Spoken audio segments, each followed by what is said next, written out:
একটা মানুষ খুব গরিব হলে তার কষ্ট কেউ দেখে না, আর সে যদি সৎ হয় তখন মানুষ তাকে বোকা বলে।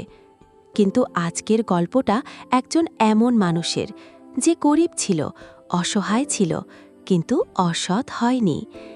এই গল্পটা শুধু গল্প না, এটা হাজারো বাস্তব জীবনের প্রতিচ্ছবি। গ্রামের শেষ মাথায় একটা ভাঙা টিনের ঘর। সেখানেই থাকত রহিম নামের এক যুবক। বাবা ছোটবেলায় মারা গেছে, মা অসুস্থ। দিনে দিনে ওষুধের খরচ বাড়ে। রহিম প্রতিদিন ভোরে উঠত, কখনো ইট ভাঙত, কখনো মানুষের খেতে কাজ করত। দিন শেষে মজুরি পেত মাত্র 250 টাকা। অনেক সময় সে রাতের না খেয়েই ঘুমাত, তবুও মুখে কখনো অভিযোগ ছিল না। সে শুধু বলতো, আল্লাহ দেখতেছেন, একদিন ঠিক বদলাবে। একদিন কাজ করতে গিয়ে রহিম রাস্তার পাশে একটা ব্যাগ খুঁজে পেল।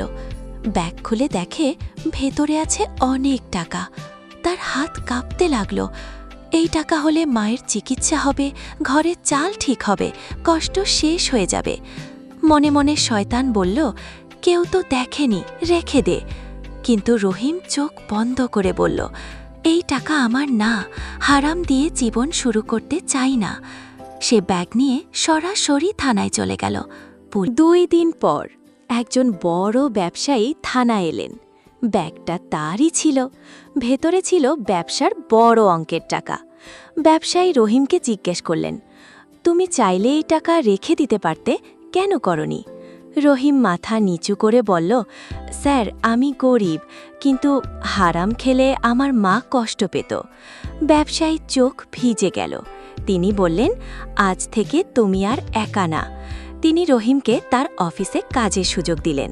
রহিম প্রথমে চা বানাতো, ফাইল বহন করত, অফিস পরিষ্কার করত, কিন্তু সে কাজ করত মন দিয়ে, কখনো দেরি না, কখনো মিথ্যা না। ধীরে ধীরে মালিক তার উপর ভরসা করতে শুরু করলেন। 5 বছর পরে রহিম শুধু কর্মচারী নয়, সে হয়ে উঠল কোম্পানির পার্টনার। সে শহরে বাড়ি বানালো, মায়ের চিকিৎসা করালো, কিন্তু আজও সে নামাজ ছাড়ে না, গরিব মানুষ দেখলে সাহায্য করে। একদিন কেউ তাকে জিজ্ঞেস করল, তুমি এত বড়লোক হলে কিভাবে? রহিম মুচকি হেসে বলল, আমি বড়লোক হয়েছি টাকায় না, আমি বড়লোক হয়েছি সততায়। এই দুনিয়ায় লোভ মানুষকে দ্রুত বড় করে না, ধ্বংস করে, কিন্তু সততা ধীরে ধীরে মানুষকে এমন জায়গায় নিয়ে যায় যেখানে সম্মান থাকে, শান্তি থাকে। আপনি যদি আজ কষ্টে থাকেন, হাল ছাড়বেন না, হারাম শর্টকাট নেবেন না, কারণ সততার পথে দেরি হয়, কিন্তু হার হয় না। ভিডিও ভালো লাগলে লাইক দিন, শেয়ার করুন, আর আমাদের channel Luck and Loss subscribe করতে ভুলবেন না।